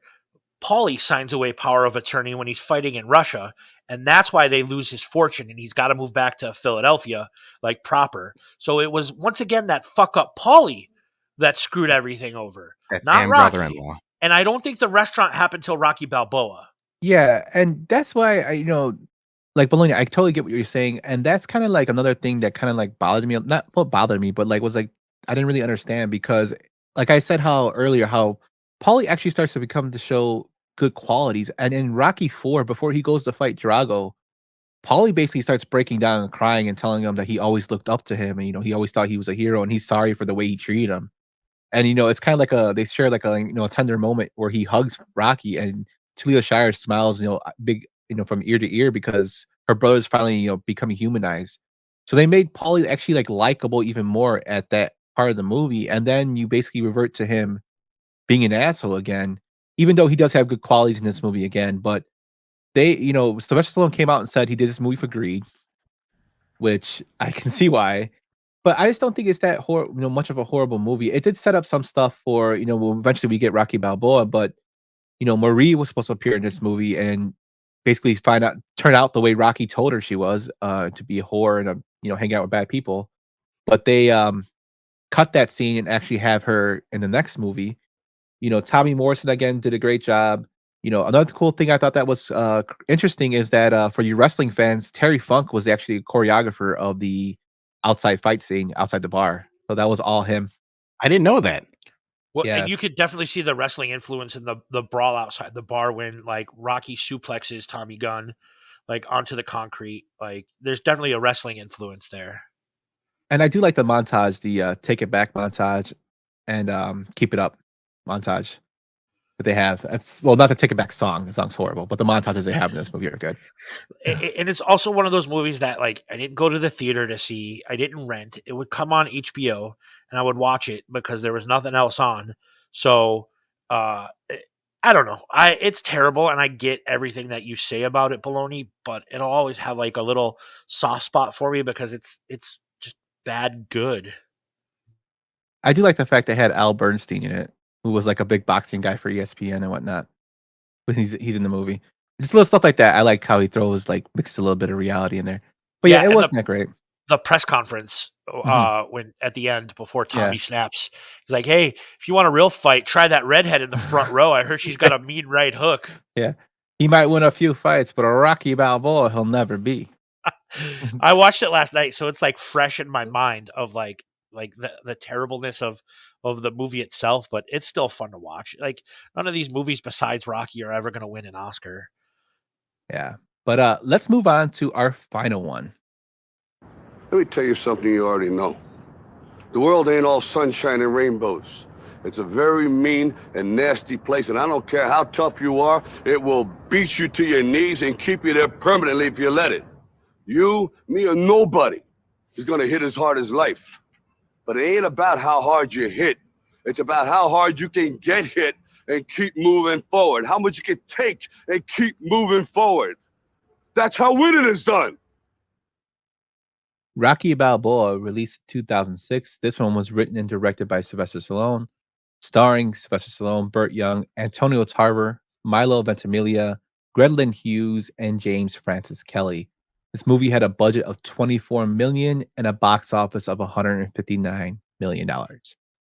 Bologna, tell me about Rocky Balboa.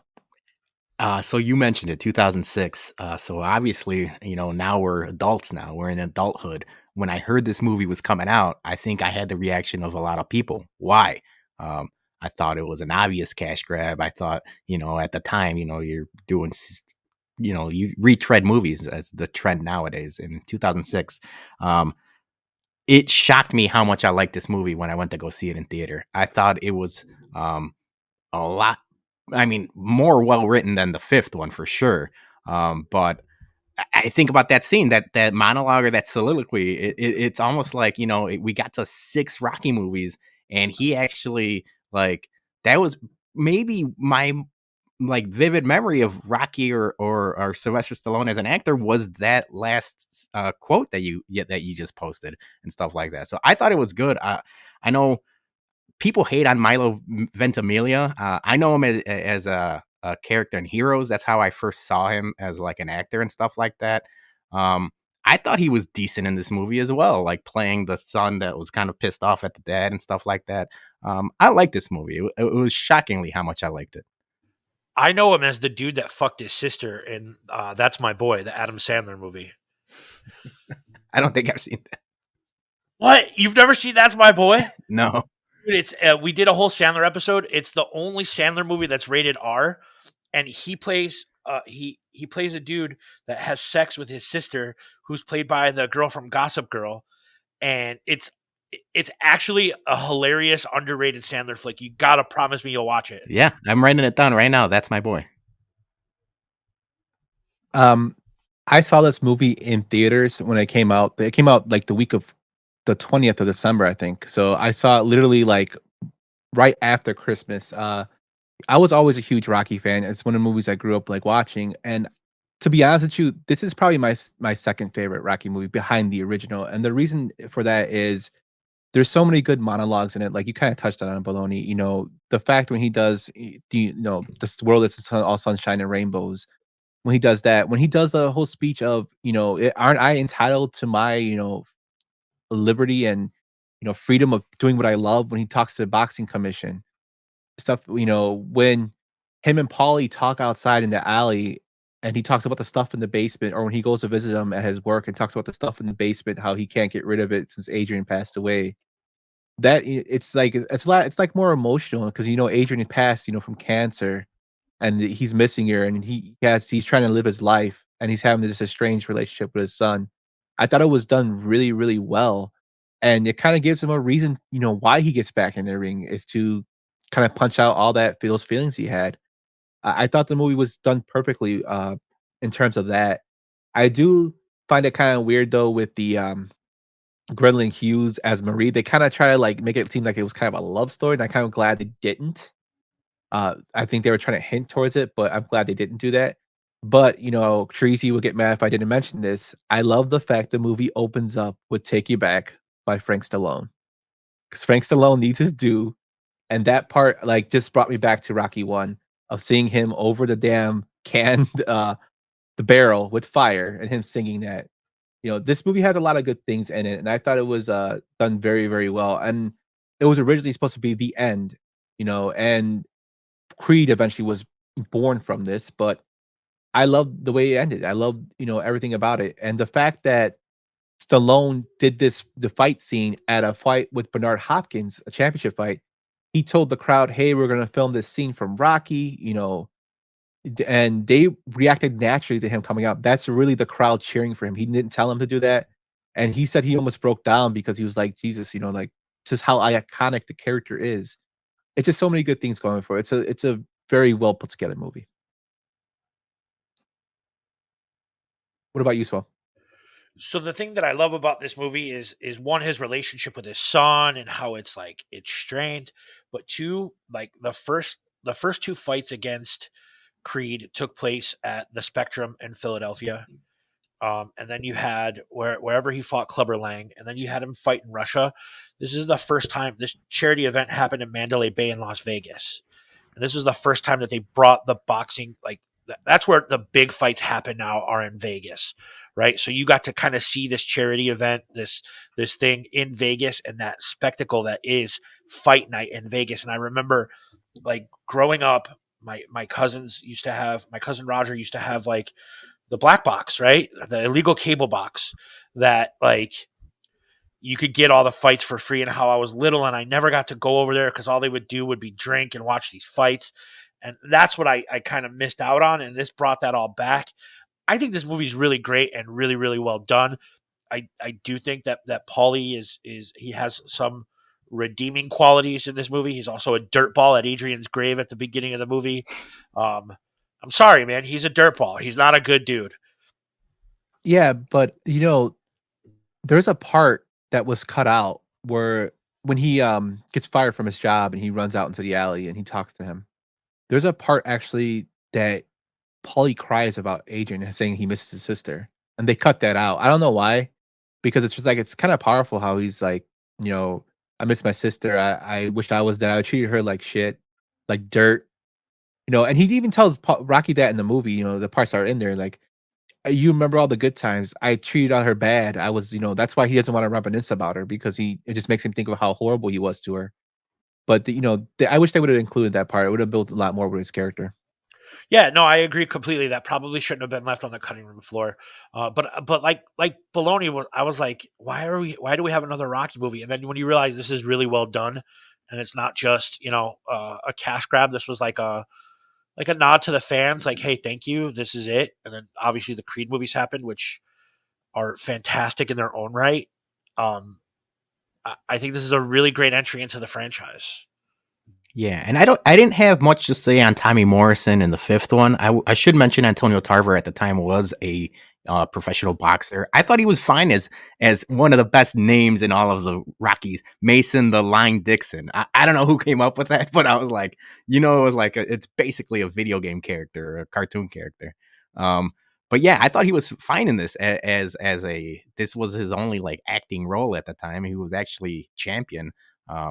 So yeah, you mentioned the Vegas big fight feel, and like I said, like you mentioned the black box. My uncles, growing up in a Mexican household in the '90s, I think we were all like, Julio Cesar Chavez fans. Yes. Like every big boxing pay per view, my uncles get together. We still to this day order all of the Canelo fights and stuff like that. So yeah, this gives you the Vegas feel for the first time in a Rocky movie. So that's a great point. Well, I think that's why this group that we have discussing the Rocky movies kind of get it. Like we're all Southside meatheads, and we all had that one cousin or uncle that had the illegal cable box so you could watch things, or the other channel on the illegal cable box my cousin referred to as the Olympics, or as we referred to in our last episode, Russian politics. No, so Bologna, my family was totally the same thing. My dad had the box, so JC was a big prominent. We watched him all the time when he came on. We watch, Johnny Tapia. That's where I found my love for Johnny Tapia, watching him fight. When the black box. It's a lot of good memories through that. As far as Antonio Tarver, he does do a good job in this movie, but probably one of the reasons he didn't get any more acting roles was he held up Stallone for more money. Oh, what the hell! Like so, Stallone, basically he was being difficult. He demanded more money. Like when the movie was in production, and Stallone basically gave him most of his own salary to just get the movie made. So I mean, it probably put a bad taste in Stallone's mouth, and he probably told some people like, "Yeah, this guy's a dick." So damn. But should we? I know we're not going to include them in here, but should we just talk like real briefly about how we feel about the Creed movies? We don't need to go into detail. But how do we feel about them? Yeah, if you want. I mean, I've only seen the first. Well, the first one hasn't come out yet, but the first one I thought was done very well. I don't like that Rocky and Robert kind of reconcile in this movie, Rocky Balboa, and then in Creed they're estranged again. So I thought that was kind of weird. I wish they would have had them together. But I think Creed was powerfully done.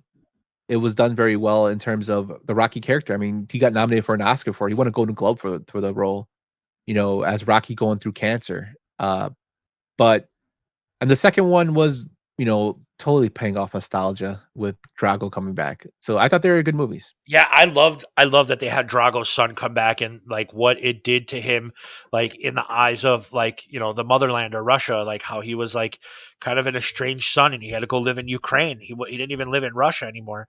And I'm very, very excited to see Jonathan Majors. Jonathan Majors.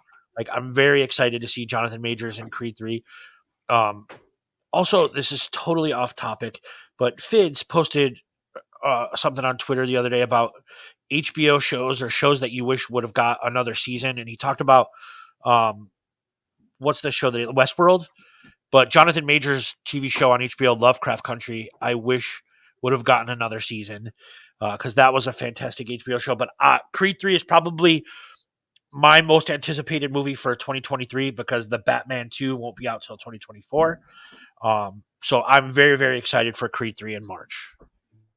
Yeah, I think Jonathan Majors is a hell of an actor. I think he's been good in basically everything I've ever seen him in. I like Tessa Thompson, and I'm a Michael B. Jordan fan. So I like the Creed movies as a whole. I'm excited about the third one. I thought the first Creed movie was really well done. The second one, like you said, kind of played off Rocky IV. They made Drago the blue-collar guy, like the son, if you will, with, like you mentioned, going to Ukraine and stuff like that. It was I like them. As a whole, I really do like the Creed movies. Yeah, and it's kind of crazy. Like since we're on Rocky Balboa, talking about it, I was a movie nerd back in the day. So when scripts were leaked, the whole premise of the Rocky rewrite was Rocky was going to fight for a charity for kids, and try and make money for them, and eventually lose the fight to try it for an orphanage or like a kids care charity. But throughout that script, he actually goes and visits Drago, who is dying from he contracted hepatitis through needles and he's dying in the hospital, and then he goes to see Clubber Lane, who's basically on and outs. Like I thought that was kind of cool. So it's kind of nice that they brought the character back in Creed 2 and kind of gave him a redemption story. Like it shows that he loves his son. I think Creed 3, I'm getting a lot of Rocky 5 vibes off it because it's basically the same story. Maybe it'll be better done as his best friend or something like a person he trained with or taught him stuff that is coming back to go against him. That's what I'm getting in the movie. So I think they're still playing off that nostalgia. Maybe a little. The trailer to me looks like it was a kid that he grew up with when he didn't have a dad, like when because he wasn't he didn't have a relationship with Apollo, and they got into some trouble, and he took the fall for him and went to jail for him. So that's the vibe that I'm getting from the trailer. Yeah, I get it. Also, Yump, I do want to tell you that somewhere in this house, maybe in this house, there are some floppy disks with some scripts that were leaked, and I would read them. I also did that as a youth. There's that Nicolas Cage Superman movie on a floppy disk somewhere in this house. Just look up those pictures of that one. Oh, yeah. It's brutal. It's brutal. But to put go ahead, Bologna. No, I was going to say one more thing about the Creed movies that are touching back on the themes of Rocky movies is this next one. Michael B. Jordan is directing, and obviously, like Sylvester Stallone was the one directing some of these, not all of these. Yeah, Ryan Coogler stepped aside, and it's Michael B. Jordan in this movie. Yeah, so I'm interested to see how that works out. Because obviously he's the star of the film, but now he's going to be directing. Yeah, and that was one of the reasons why when they asked Sylvester Stallone and the co-owner of the Rocky series don't see eye to eye. He thinks that they're just doing cash grabs now. But before this all bad blood happened, he basically said, I'm not going to. Rocky's done. Like the character Rocky Balboa has run its course, and since Michael B. Jordan is taking over directing role, I want him to shine, and show his great talents of what I know he does, which I thought was great. There's actually a video they filmed of him passing the torch to Michael B. Jordan. But Michael B. Jordan is, to me, when I think of him, I think of Stacey King, the Bulls announcer, saying Michael B. Jordan was at a game and he said, "That's Michael B. Jordan. He was probably one of the best movies I've ever seen in my life, Creed, and probably one of the worst movies I've ever seen in my life, Fantastic Four. That's a pretty big honor to have." I was just like, so I love the Rocky movies. I think Creed is pretty much Creed's good. The first one's good, and the next two I think are going to be more nostalgia grabbing, but they're still good movies. Just to put a bow on this, we kind of hinted towards how Rocky has impacted. Like Rocky's a world-renowned franchise. Sylvester Stallone got into the Boxing Hall of Fame due to his contribution to the boxing, with the promotion of Rocky that helped rejuvenize boxing in itself. Like Rocky Balboa again rejuvenized boxing again for people who wanted to watch it in more intense areas. Getting it out in the media, there's a time where boxing goes ups and downs. Like it was down a little bit when the Klitschko's were fighting because they were beating the shit out of everybody, and now it's starting to get a little rise with the Tyson Fury. So it's just had a big impact on the boxing world. But with that, guys, we actually have some big news to discuss. So not only is Bologna a guest on this show, but he's also part of our big news. So Swole, you want to give away our big news? Yeah, I'm very, very excited. We've been in communication about this for a while now, but we managed to book the Wiener Circle Relish Room, where they have a room where you can record your pod live, or we might record it. We don't know if we're going to go live yet or not. I think we're going to do live. Yeah, so we're going to do live at the Relish Room at the Wiener Circle, 2622 North Clark. And we're going to have the Chicago Sports Bums on with us, and we're going to be talking about Chicago movies that take place in Chicago. We're at an iconic spot in Chicago, the Wiener Circle. Everyone knows the Wiener Circle. You can come and watch us record because you can see into the studio. And then after the pod, we're going to have a meetup with our listeners at the Burwood Tap on Wrightwood. I think it's 767 North Wrightwood in Lincoln Park. So we're going to meet up for drinks after that. And we're going to hang out and we're going to talk some movies and bullshit and hang out. So we would love for you guys to come out and support us and have some drinks and just have a good conversation on Saturday, February 18th at 5 p.m. at the Wiener Circle, 2622 North Clark. Bologna, you want to talk about this promotion at all? I can't thank you guys enough for even thinking of us. You guys, we've been going back and forth via DM for a while now. And just the fact that we're going to be talking movies, we're going to be recording live at the Wiener Circle of all places. It's awesome. So as a member of the Chicago Sports Bums, all three of us can't thank you enough for inviting us along this ride. And yeah, man, we're pumped not only for the recording, but also, like you mentioned, at Burwood Tap. We'll be, putting that out there. Anybody that wants to come out, have some drinks. Not just you guys, Fo and Yump. You guys, everyone in White Sox Twitter has been so open and accommodating for us, the Chicago Sports Bums. As a whole, this whole season, we've met a bunch of cool people.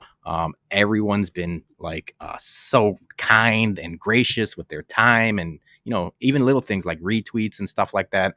It goes a long way. So we can't thank everybody enough. And we're excited to have people along for the ride. Just have a night out, in February where we all meet up. There's going to be, I'm sure we're going to be talking movies. We're going to be talking sports. It'll be a fun time. So yeah, I'm pumped, man. I can't wait. I do think that we also should discuss the best hot dogs in the city, since we're going to be recording at the Relish Room. Obviously, we got to throw the Wiener Circle in there, but we should also be having some hot dog discussion as well. It's a great call. This is going to be hard for all three of us because all three of us are participants in the 108 weight loss challenge. So this is going to have to be a cheat day for us, because we're going to have some hot dogs. We're gonna definitely going to be a cheat day. I will not be having hot dogs. Yump hates hot dogs. I am not a fan of hot dogs.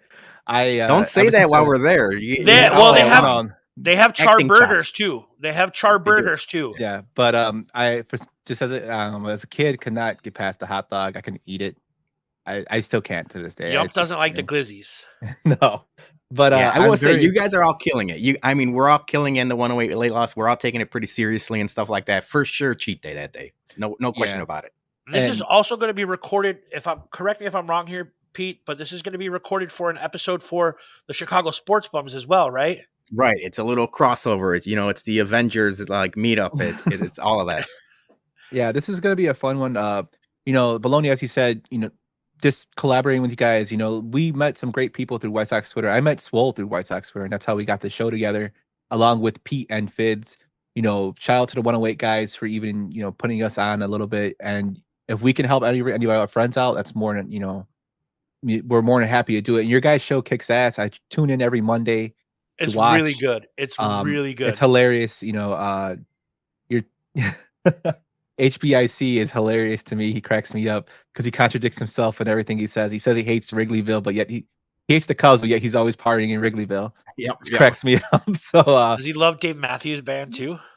He does not. He's more of an EDM guy. He's the uns guy in the group. I'm a pop punk emo kid growing up. Oh, so, we can talk about that. I'm well aware. Yeah. But we appreciate it. And then I should mention now, one of your, Tainted Glove teammates, if you will, Brian S. will be on our show this upcoming Monday. We're going to be talking Bears game. We'll talk Bears versus Atlanta. We're going to be talking wrestling, and he's got his new podcast. We'll be promoting that. Maybe we'll be drafting some stuff. It'll be a fun time. Yeah. It's just it's cool that we can collaborate, and hopefully just we can do more stuff like this in terms of collaboration. But yeah, it's going to be a fun time. So come out February 18th next year at 5 p.m. at the Relish Room. We'll do a live pod, and like Swole said, we'll be heading over to the bar after that. Bologna, why don't you plug some of your stuff, man? So I'm Bologna at Peter Fronseca on Twitter and Instagram and all that stuff, but I am part of the Chicago Sports Bums. It's me, HBIC, as I mentioned, Jason, and then my cousin Johnny, the Southside Bum. We talk sports, we talk pop culture, and more nonsense than anything. If I were to describe the Bumcast, it's the first half hour is more Chicago sports related, whether it's Bears and White Sox or whatever is going on in the sports world. And then the other half hour is just bullshit. I mean, we just, come up with a topic. Who knows? Sometimes Jason's talking about slinging porn back in his St. Lawrence days or we're power ranking something, but it's a lot of fun. I love it. So before you go, I'm just going to ask you this one last thing because we're at 1:36. I got a couple minutes, right, Yump? You're a pop punk kid like me. I want to know, what is the definitive pop punk album in your opinion? That's a great question. If I'm talking pop punk and not emo, I'm kind of separating the two, because if we're going to talk emo, it's always and forever will be Dashboard's places that you come to fear the most. I love Dashboard, but if it's pop punk, so wait a minute, you're going to put the places that you've come to fear the most over the Swiss Army Romance? I will, because I think it's a more fleshed out album. I like the Swiss Army Romance, but I think Places is a more fleshed out album. But if I'm talking pop punk, it's Taking Back Sundays, Tell All Your Friends. I feel like that if I'm recommending a pop punk album to someone, it's Taking Back Sundays, Tell All Your Friends. Wow. That's okay. We're going to, you know what? You and I might have to do like an emergency episode, because that's an emo album. Tell All Your Friends is an emo album, but I don't know. I don't know what to tell you. Brand New, Taking Back Sunday, when I think of emo, I think more acoustic, and I think more slower and pop punk. Taking Back Sunday, that album starts off and just kicks. So I think of it more as a pop punk thing. There's a lyric on the album that says, "And with my one last gasping breath, I apologize for bleeding on your shirt." That's an emo album, buddy. That's an emo lyric. Album. That's an emo lyric. It's not an emo album. And with this argument, you know what? We are going to have a podcast this about partnership is ended. Sorry, Yump is not a fan. That's okay. We all like what we like. No. I just think it's funny. I thought it was hilarious. You guys are talking about it. I'm not a pop emo guy. I'm more. It's okay. Of a That's okay. We all like our things. The older I get, the more I realize, like, you do you. I'll like what I like. And we can bust each other's balls about it, but in reality, I respect whatever you like, because I don't create anything but other than a podcast where I talk about movies. So I respect it. So but yes, one last plug before we let Peter go. But Peter, stick around. Don't go anywhere. Actually, you got it. Upcoming podcast Saturday, February 18th, 2023. So Yump said next year, but in reality, it's only like 3 months away. Live from the Wiener Circle Relish Room, 2622 North Clark at 5 p.m. with drinks afterwards at the Birdwood Tap. Yumper and Svo at the show, and the Chicago Sports Bum crossover episode. We're very, very excited about that. We want to talk about Chicago movies and hot dogs and all the bullshit that we can. I can't thank you enough, Peter, for coming on the pod and being a part of this episode, talking Rocky with us and devoting your Sunday before the Bears game when you should be creating your low-cal chicken tortilla wraps or whatever you're making for your Bear snack foods this week. Nothing but grapes, probably. Nothing but. I mean, like I said, we're all killing it. Credit to everyone involved. But yeah, I'm probably going to be eating grapes and watermelon or something. Pineapple and blueberries for me. So exactly, I can't thank you guys enough. This was a blast. I had a lot of fun. Whenever you guys are willing to have me, I'll come back. I love talking movies, so this was awesome. for sure. We're gonna have you on, and we'll probably get some of the bumps to do something excluding the podcast that's coming up. We'll probably get another thing with all you guys on there. Always welcome on Yumper and Svo. Yeah. Always. Well, and the invitation goes both ways. Before the Relish Room show, maybe you guys come on the Bumpcast and kind of promote that. So it's going both ways. I appreciate it. Sure, man. Sure, absolutely, man. Yeah, anytime you want to have us on or vice versa, just let us know, man. Cool. But thanks, Bologna. So let's move on, Swell, to our actual coming soon. So we got some big news for coming soon. We actually have the third and final member, save the best for last, of the 108, Chirizi, coming on our next episode talking Star Wars movies. Well, how do you feel about that? Man, we've been planning this Star Wars episode for a long time, and I'm very, very excited to get the handsomest member of the 108 on the podcast. He has a beard that's fantastic, and he reminds me of the Mexican Sam Elliott. Like, he is the Mexican Sam Elliott, and I'm very excited to have him on. I love Star Wars, most Star Wars stuff. We're gonna talk about our opinions about all 9 movies in the franchise, excluding. Well, I don't know. We haven't discussed. Are we going to do Solo, and are we going to do? Well, I think we're just going to go through the 9, the prequels, 9? Okay. Yeah, and then the after ones. I think we because the Star Wars universe is so big. I think we could pull Chirizi back in for a new episode. Oh, he used his real name. Yeah, sorry, I used your government name, sir. But yeah, we can pull him in for a newer episode, which I think. But I'm really excited about this. You know, like you said, we've been going back and forth. Chirizi is a big supporter of the pod. He's like one of the first people that reached out to us when we dropped our first episode and gave us honest feedback. Yes, and he constantly gives us feedback. I talked to him about pointers for audio and just show setup. You know, just like what Bologna was saying earlier, you know, the outreach from White Sox Twitter, you know, without the 108 guys, you know, Pete and K-Fids as well, you know, we wouldn't be doing what we're doing. Those guys, you know, are instrumental in helping us get better. You know, they also shout us out, and, you know, we like to promote their stuff as well because they're all around good people. And they're really fun to have. Yeah, their pod is fantastic and hilarious to listen to.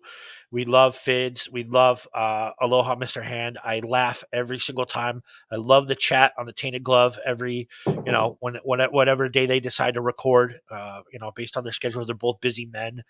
But we love that. We also love Magnificent Stan and It's Getting Drafty pod. Yes, if you haven't checked that out, be sure to check it out. The audio version is out. I will be releasing the video version soon. It's a good one. Zoe and Roxy come on and talk about Thanksgiving food draft, and it's actually not the traditional Thanksgiving food draft you think gets taken out. So it's a lot of good banter, some good stuff, and they discuss a disgusting pizza, which it's pretty nasty to look at.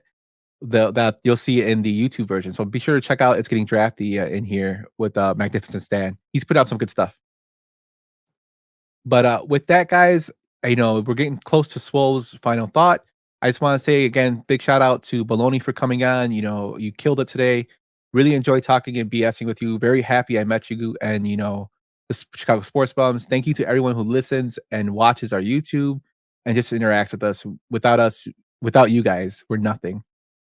So you're just making 2 guys who just bullshit about movies feel good, and I'm glad we can put out something to entertain for you guys. And with that, let's go into Swole's final thought. It is my turn to speak, and I want to talk about some events that happened this week when we all thought the demise of Twitter was happening right before our very eyes. And it didn't happen. Twitter is still here for now. We don't know what's going to happen.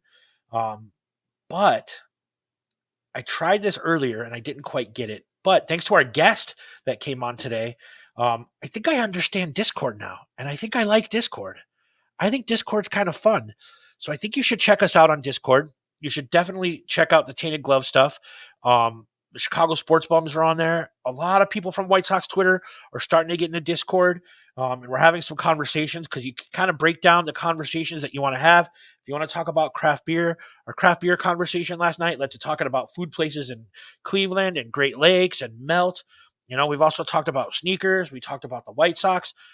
I'm actually really enjoying Discord right now. It's kind of fun. And I didn't think I was going to like it. So follow us on all social media. We're everywhere, Instagram, Twitter. I don't think we have a Facebook account because we're not 60 years old and worried about like stolen elections. But you can follow us everywhere and make sure you do because we love interacting with you. We've had events. We had the Top Gun event. We had the barbecue. And now we're having this final event. We're very, very excited. We love you. We can't wait to see you guys in February. And we'll see you in 2 weeks when we record our Star Wars episode. On that note, deuces. Thank you for listening to Yumper and Svo at the Show podcast, a Tainted Glove production. That's it. I'm getting out of here.